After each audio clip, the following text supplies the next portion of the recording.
Chers abonnés, bonjour. Content parce que vous le savez, la vertu de cet abonnement que vous avez avec moi, c'est de vous informer en dernière minute et surtout de vous conseiller. Ça, c'est le plus grand des conseils de Jean-Marc. Attendez le dernier quart d'heure pour jouer. Attendez ce dernier quart d'heure fatidique pour avoir toutes les cartes en main. Et en connaissance de cause, validez vos jeux dans les 15 dernières minutes et même pour certains dans les 2 dernières minutes pour voir les prises sur la fin, surtout au galop, des joueurs professionnels. Donc le 7, je ne l'avais pas mis dans ma sélection, mais j'ai appris en début d'après-midi que les bruits étaient autour du cheval, je vous l'ai indiqué, il y avait une prise depuis la matinée, ça jouait. L'entraîneur n'a pas causé, n'a pas dit sa grande confiance à mes confrères, et donc méfiez-vous des entraîneurs qui ne causent pas dans le poste et qui ne parlent pas donc à mes confrères, parce que ce sont des entraîneurs souvent qui jouent à cache-cache avec nous les turfistes et qui évitent de parler pour pas faire tomber la cote. Donc pour moi, sur le quintet de Compiègne, je vous propose de faire confiance à la statistique. J'en ai fait une dernièrement qui n'a pas été soldée de succès puisqu'il y avait un forfait dès le départ, donc on n'a pas pu vérifier que les 3 numéros qui sortaient toujours dans le quintet allaient se répéter. Mais là, le 5 a gagné il y a 2 ans et le numéro 5 a gagné l'année dernière, cette course. Donc je me dis que le 5, cette fois, peut encore gagner.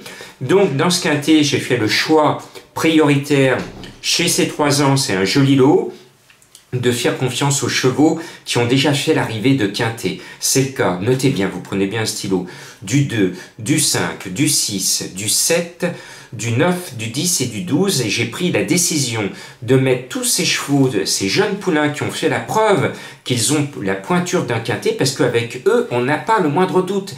Ils ont la pointure de cette catégorie, donc on peut leur faire confiance, et parmi eux, il y a ce numéro 5, et surtout, je sais que Madame Soubanier, qui en met 2 dans la course, elle se déplace avec de grosses ambitions, j'ai l'information. Il y aurait des emojis au galop, elle aurait mis emojis sur le 5, et sur le 2, elle est confiante, sur le 3, pardon, elle est confiante sur les 2. Hollywood African, le cheval vient de bien gagner, n'a qu'une seule chose et unique contre lui, le 15 tout à l'extérieur sur un parcours de 1600 mètres avec virage à gauche. Ça va être compliqué, mais le cheval, je sais que le cheval est au top du top et que l'entourage est chaud bouillant et ils viennent pour gagner des sous et nous en faire gagner. Ce numéro 5 est donc mon coup de cœur à 13 contre 1 en tête de ma sélection. Et puis je vous disais la dernière fois de faire confiance au sein écossais, Scottish Saint, le numéro 6, il m'a donné raison. C'est un Voitel qui est monté par Stéphane Pasquier, il a fait ses preuves au niveau quintet. Ce numéro 6, j'y crois fort. C'est à mon sens une base avec Monsieur Quintet sur le dos. Et puis le 7 Twilight, monté par Barzalona, est mon autre base, parce qu'elle vient de faire l'arrivée d'un quintet en étant très très malheureuse. Elle était bloquée, et puis quand ça s'est enfin ouvert, elle a surgi, elle a giclé comme une balle, et elle est venue compléter la bonne arrivée du quintet. Alors je me dis que si cette fois avec ce numéro 5, elle a un parcours plus heureux, elle va faire très mal dans la dernière ligne droite. Et comme Michael Barzalona, on l'a vu la semaine dernière, quand il veut, il peut, et quand il aime finir, il finit. Donc le 7, je pense qu'elle va faire très très mal. Je la mets très haut dans ma sélection. Et puis, je vous ai fait une petite ordonnance pour jouer le numéro 9. C'est facile, il s'appelle Dr. Run. Il a le 1 à la corde, excellent numéro sur un parcours rapide. Monté par Bachelot, le cheval court peu, mais quand il sort de l'écurie pour prendre des sous, j'y crois, il compte parmi les favoris, il a fait ses preuves au niveau quintet, déjà, donc ce numéro 9 devrait être là, sinon il ne faudra pas tirer sur l'ambulance. J'en ai fini avec les jeux de mots à la Jean-Marc.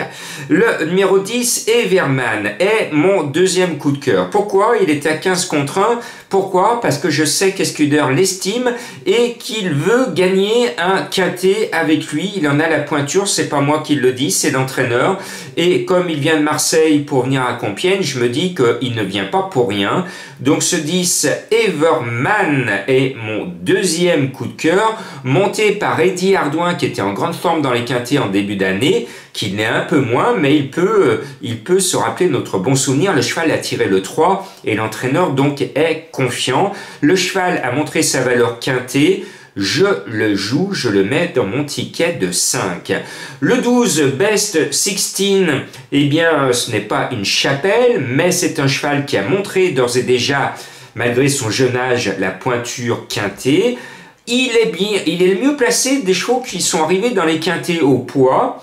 Et son nom me plaît bien, il est régulier. Alors lui, il est plus 4e, 5e que 1, 2, 3, mais c'est pas grave. C'est pour ça que je le mets 6e. Il va être là pour compléter la bonne arrivée. Après, on va mettre de nouveau Madame Soubanier qui a doublement visé la course parce qu'elle y croit aussi avec le 3 Massa Shop, à tel point que Maxime Guyon, qui adore gagner parce qu'il veut la Cravageur 2022.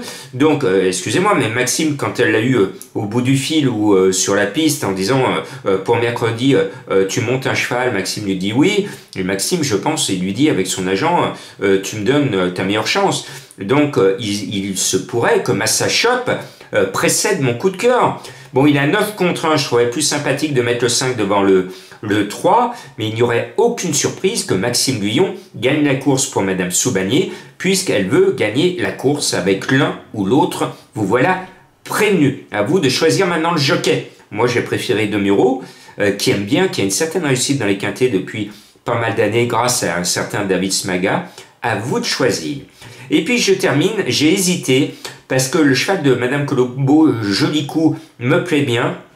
Mais finalement, j'ai voulu appliquer ma méthode de mettre tous les chevaux qui ont couru des quintets. Et à ce petit jeu-là et à cette méthode-là, je suis condamné à mettre le 2 Mash Media, monté par Christophe Soumillon. Mauvais numéro à l'extérieur, le 13. Le cheval vient de gagner son quintet, en a pris la pénalité. Est-ce que Soumillon va poser les mains si c'est trop dur, comme il le fait de temps en temps? Il faudra lui demander après la course, hein, est-ce que tu as posé les mains ou pas? Bon, s'il court comme la dernière fois, le cheval va bien courir et je fais confiance à Christophe Soumillon pour pousser le cheval jusqu'au bout. Voilà, maintenant on va vite aller repêcher le cheval de Madame Colombo, Joli Coup.